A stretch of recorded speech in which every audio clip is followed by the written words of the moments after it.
Since so much of the story has revolved around the Starks and the threat north of the wall, the North has had so much detail and lore focused towards this kingdom that I think a video like this only made sense to make. After making my video on the entire map, I really want to go back and thoroughly go through some of the more interesting places.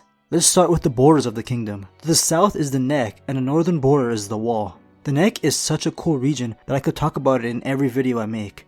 Destroying the Arm of Dorne with magic wasn't enough for the Children of the Forest. The First Men and the Andals were driving the children into extinction along with their weirwood trees, which led the children to use their powerful magic to destroy land masses to separate each other. They weren't as successful as they were with destroying the Arm of Dorne that separated Essos from Westeros. When trying to destroy the landmass that connected the North and the Southern kingdoms, their magic called the Hammer of the Waters failed and the region called the Neck was only flooded. This flood created the bogs and swamps that the Neck is known for. The Neck wasn't always under the command of the Kings of Winter. They were once an independent realm ruled by their Marsh Kings. The Starks killed the last of the Marsh Kings and married his daughter. The Neck has since been ruled by House Reed under the Stark Kings of Winter. The Reeds rule from Greywater Watch. This castle floats around, never staying in one place because it's built upon a man-made Cronnog. The people of the Neck are referred to as Cronnogmen and are kind of looked down upon for their different lifestyle. Without knowing the area very well, the Neck is a very dangerous place for outsiders. This along with Moat Cailin make the North nearly impossible to invade from the south. Moat Cailin is a powerful stronghold just north of the Neck. This is apparently where the Children of the Forest Greenseers used the Hammer of the Waters in an attempt to separate Westeros in two. The Marsh Kings held Moat Cailin at times with other First Men Kings of the North to attack southern invaders at a strategic location. With the southern border out of the way, I'll briefly talk about the northern border. Even if you've only watched the show, you probably already know everything there is to know about the Wall. After the Long Night, thousands of years before the start of the story, Bran the Builder, together with the Children of the Forest and giants, constructed the Wall. It was to prevent against another attack from the Others, or White Walkers. 19 castles were raised along the Wall and the Night's Watch was created. Bran the Builder, the founder of House Stark, has also been credited for constructing Winterfell. The castle was built in the center of the north around the Godswood and around a natural hot spring that keeps the castle warm. Just outside of Winterfell is Wintertown. It's a fairly quiet place until harsh weather conditions strike the north. People from all over the kingdom rush over to the town during autumn and winter, and it becomes one of the largest settlements in the north during these times. When together, the small folk have more trade options and it's always convenient to be closer to the people in charge. The rumors around Wintertown is that the castle is warmed by a dragon beneath Winterfell and not by the natural hot springs. West from here is the Wolf's Wood, which got its name for the large number of wolves that can be heard in the forest. House Blackwood once ruled in the Wolf's Wood, but were driven out by the Stark Kings of Winter. They would run off to the Riverlands and become one of the only houses that descend from the First Man outside the north. The Three-Eyed Raven's mother happens to be a lady from House Blackwood. In the northern area of the Wolf's Wood is Deepwood Motte, a castle with a wooden fortress ruled by House Glover. Further west is Sea Dragon Point. This peninsula is covered with forests, hills, and bogs. It has a very small population, but was once ruled by someone known as the War King. Together with the Children of the Forest, the War King was challenged by the Starks for Sea Dragon Point. After he was defeated, all the animals he would skin change into were killed along with his sons. The Starks took his daughters, and this could explain how this magic was brought into the family. Slightly south of Winterfell are the Starks' closest allies in the literal sense. Within Castle Serwyn is House Serwyn, only hours away from Winterfell. Lucky enough for the Starks, the Serwyns are a powerful house who often visit.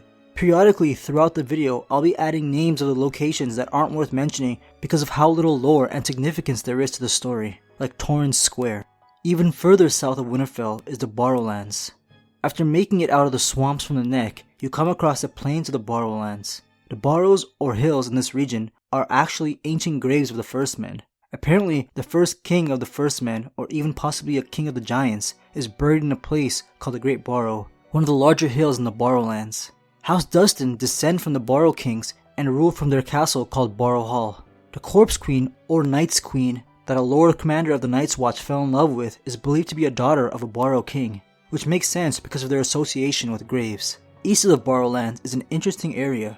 Long before the start of the series, King Jon Stark had a castle built by a river called the White Knife. This castle was named Wolf's Den, and its purpose was to defend against raiders. The small island off the coast of the north is the Three Sisters. Since these islands are in between the north and the Vale, many wars have been fought over the ownership of the land. The locals had a history of pirating and raiding, which explains the reasoning for Wolf's Den. The people now resent Northerners for the past wars and aren't very loyal to the arents who they swear fealty to. Many houses made Wolf's Den their home, one of them being the Grey Starks, who are a branch family of the Starks. Eventually, it would land in the hands of House Manderly. The Manderlys were exiled from the Reach, and the Starks gave them this new home in return for defending the White Knight for the kingdom and their loyalty. Even in the current story, Lord Wyman Manderly has fierce loyalty to the Starks and is a fan favorite for readers. They came to the north with enough wealth to build White Harbor and even a new castle, which funny enough is simply called Newcastle. This port city grew to the point of being considered one of the 5 major cities in Westeros. The other 4 are King's Landing, Old Town, Lannisport, and Gulltown, with White Harbor being the smallest. Wolf's Den has since been turned into a prison, which is kind of in ruin.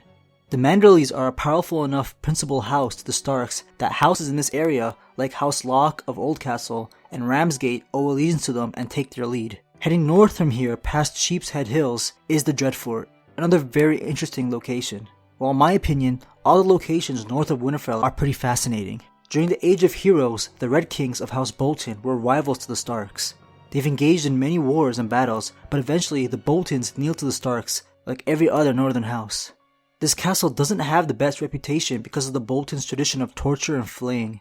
They even have special rooms within the Dreadfort where they do their gross shit. If you don't know what flaying is, it's the act of skinning someone alive. The Boltons have even hung flayed skins of defeated Stark kings in their home. Even their sigil is a flayed man.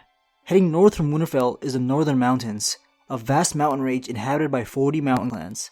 These clans aren't as savage as the mountain clans in the Vale, and are even considered petty lords with their own houses, sigils, and everything.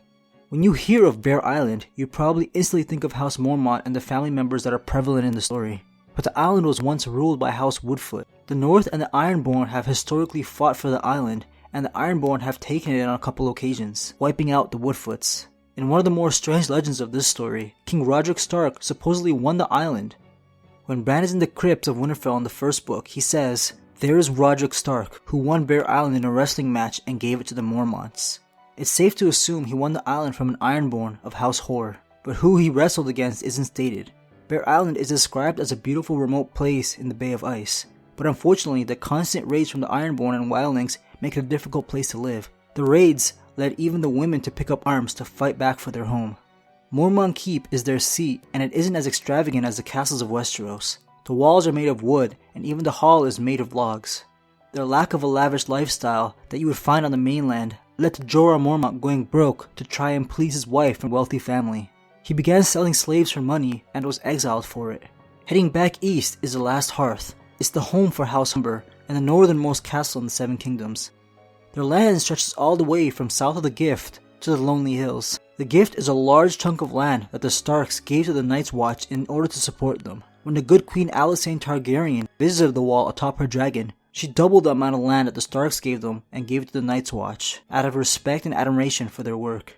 The Starks weren't too happy about this because they believed they should be focusing their efforts north of the wall instead of taking more of their land and what would be their taxes given to them. Further east is Carhold, House Karstark's castle.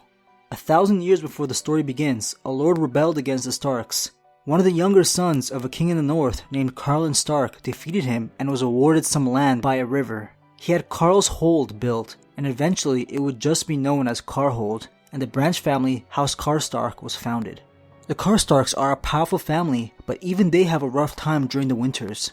With food being so scarce during these times, the older men in Carhold leave the protection of the castle to go hunting in the brutal conditions to lessen the burden of their families, and give them a better chance at survival. They share this tradition with the northern mountain clans, and very few return alive. The last couple places I think are worth mentioning is Molestown and Skagos. Molestown is a town within the Gift, real close to Castle Black. You probably remember this place as a spot where the Brothers of the Night's Watch go for some action, or where Sam dropped Gilly off for a little while. What's cool about this town is the majority of it is underground. It's like a giant warm cellar connected by tunnels. Skagos is another one of those places that I love talking about, and can't wait to read more about it. The island is in the Bay of Seals and very isolated from the rest of the north. The Skagosi, who refer to themselves as the Stoneborn, are feared and hated by the rest of the north and practically rule themselves. They are a primitive group of people who used to attack and raid their fellow northerners, but were forbidden from ever sailing again by a Stark king long ago. They live in caves and perform human sacrifices to their sacred weirwood trees. Since they can't sail to attack others, they lure in ships with lights, only to eat the people on board. Yeah, these guys are also cannibals. That small island not too far off from Skagos is Skane. Long ago, the Skagosi sailed there and completely wiped out the population. The women were taken and the men were eaten. Why I think this place is so interesting is this is where Asha takes Rickon and his direwolf Shaggy Dog in the books. Davos has been sent by Wyman Manderley to go find him. Rickon and Shaggy Dog were already wild, so finding out what they've become in the next book is something I'm looking forward to. Oh, and there's apparently unicorns in Skagos. Weirdly enough, their horns are something the people here trade. And that's the northern map detailed. I do want to make similar videos like this for the Westerlands, Dorne, and the lands beyond the wall. If you're not subscribed and want to check out any of those videos or any other one in the future, you can go ahead and subscribe. Thanks for watching.